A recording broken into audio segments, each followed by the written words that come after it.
ये सब इसी फिल्म के संवाद हैं। तो इन संवादों पर अगर आपने तालियां बजाई, अगर आपको लगा कि मनोज मुंतशिर की लेखनी से निकले ये संवाद आपके राम के चरित्र को और आपकी माँ सीता के सतीत्व को सही तरीके से प्रतिपादित कर रहे हैं, सही तरीके से प्रेजेंट कर रहे हैं, तो पहले तो इतने के लिए मेरी प्रशंसा होनी चाहिए कि मैंने बहुत अच्छा किया।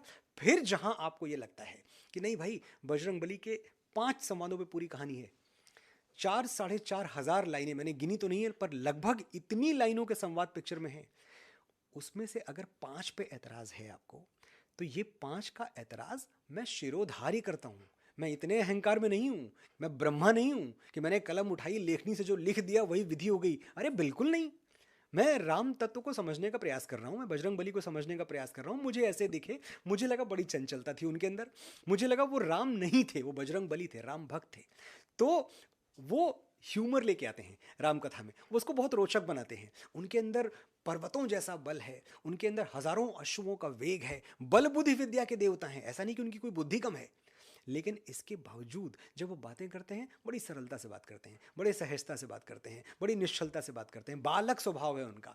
जब आप रामानंद सागर जी की भी रामायण देखें, तो जब वो खड़े हुए हैं रावण के दरबार में और उनसे पूछता है रावण कि तूने ये उत्पात क्यों मचाया, पूरी मेरी वाटिका उजाड़ दी, अशोक वाटिका। तो कहते नहीं, मुझे तो भूख लगी थी और मैं 100 योजन का समुद्र पार करके आया था, भूख लगी थी, मुझे फल दिखे, मैंने खा लिए और फल खाने में टूट टाट गया सब कुछ।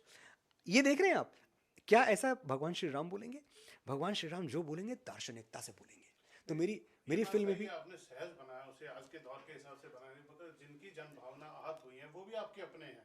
ऐसा नहीं कि जो विरोध करने के लिए तैयार थे, ये तो आपके सपोर्टर होते, उसी में से 10-20% जो लोग विरोध कर रहे हैं, उनकी जन भावना का आदर करते हुए आपकी कंपनी जो प्रोड्यूसर है टी सीरीज, उन्होंने भी एक बयान जारी किया है। शायद आप कुछ बदलाव करने वाले हैं कुछ डायलॉग्स में। वो बयान सबसे पहले मेरी तरफ से हाँ, आया। आपका ट्वीट जी आया, जी। उसके तो बाद टी सीरीज का भी एक बयान आया। तो जी इसको सम्मान करते हुए कुछ आप इसमें बदलाव करने वाले हैं? बिल्कुल, 5 डायलॉग पे आपत्ति है, मैं पांचों बदल रहा हूं 100%। ये नहीं कि आधा अधूरा। मैं अपने संवादों के पक्ष में अनगिनत तर्क दे सकता हूं, लेकिन मेरे तर्क देने से आपकी पीड़ा कम नहीं होगी। अगर आपको कुछ दुखा है, अगर आप आहत हुए हैं, आपका आहत होना मेरे लिए बड़ी बात है। मेरा अहंकार एक लेखक के तौर पे कि मैंने तो भाई लिख दिया, ये बहुत छोटी बातें हैं। इन छोटी बातों में मैं नहीं फंसता। मैं समझता हूं फिल्म लोगों के लिए बनाई जाती है, लोगों को पसंद आई तो अच्छी बात है, और अगर लोगों को कुछ अंश, कुछ पार्ट नहीं पसंद आया, तो हमारा कर्तव्य है कि हम उसमें परिवर्तन कर पाएं तो करें। कभी कभी संभव नहीं होता, लेकिन मैं इस बात को, ये बहुत अच्छी बात है कि मेरे डायरेक्टर ओम राउत, मेरे प्रोड्यूसर श्री भूषण कुमार, ये एक लॉजिस्टिकल नाइटमेयर है कि जो पिक्चर लगभग 10,000 थिएटर्स में रिलीज हो चुकी हो, अब उसमें कुछ संवाद बदले जाएं। ये फैसला हर कोई नहीं ले सकता, वही ले सकता है जो जनता का सम्मान करता है, जो सनातन का सम्मान करता है। और इसीलिए हम वो डायलॉग्स बदल रहे हैं बहुत जल्द। मुझे लगता है कि लॉजिस्टिकली सब क्लियर होने के बाद अगले 2 से 3 दिनों में ये डायलॉग्स थिएटर में होंगे। आप अपने चाहने वालों से, या जो अभी आपके चाहने वाले होते हैं जो विरोध करते हैं फिल्मों का बायकॉट, नई बात नहीं है, मगर इसमें पहली बार ऐसा देखा गया जो आपके सपोर्टर होने थे वो भी आपके विरोध में, उनसे डायरेक्ट कुछ कहना चाहते हैं आप? वो मेरे सपोर्टर, मेरे साथी, मेरे भाई थे, हैं और रहेंगे। मैं एक छोटे से गांव से आता हूं, जहां मेरा रिश्ता लोगों के साथ ऐसा रहा कि जिन दोस्तों के साथ हम 3 दिन घूमे, चौथे दिन किसी बात पे उनसे लड़ाई हुई, 5वें दिन फिर हम मिलकर नुक्कड़ पे चाय पी रहे हैं। तो कुछ परमानेंट नहीं है। अगर आपको लग रहा है कि कुछ स्थायी तौर पे मुझसे लोग अलग हो गए हैं या मैंने, बिल्कुल ऐसा नहीं। ये एकदम मेरे अपने हैं, मैं इनकी आवाज़ हूँ।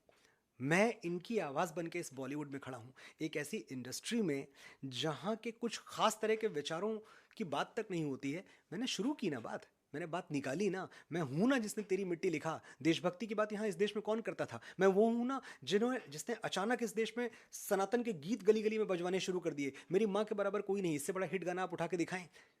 मैं वो हूं ना जिसने मेरे घर राम आए हैं लिख दिया, हर राम मंदिर में ये गीत बज रहा है। तो मैं आपकी ही तो आवाज़ हूं, मैं आपका ही हूं। और एक बात जान लीजिए, आपकी शिकायत से आपने ट्विटर पे, सोशल मीडिया पे जो कुछ भी मुझे कहा, मुझे इतनी सी भी नाराज़गी नहीं है, इतनी सी भी, सिर्फ सम्मान है। मैं इस बात से खुश हूं कि आपने मुझे इस लायक समझा कि मेरे पास आके और मुझे 4 बातें सुना के चले गए। फिल्म इंडस्ट्री में इतनी दीवारें होती हैं दोस्त, कोई किसी की बात नहीं सुनता। और मैं आपसे पूछ रहा हूं, आप बताएं, क्या इसके पहले कभी ऐसा हुआ है कि आपके किसी एतराज़ पे किसी फिल्म मेकर ने, किसी राइटर ने कुछ बदल दिया हो? इस फिल्म में बदल रहा है, क्योंकि इस फिल्म में आपके अपने लोग हैं। इस फिल्म में मनोज मुंतशिर शुक्ला है, इस फिल्म में सनातन से प्यार करने वाले लोग हैं। आपकी भावना हमारे लिए शिरोधारी है।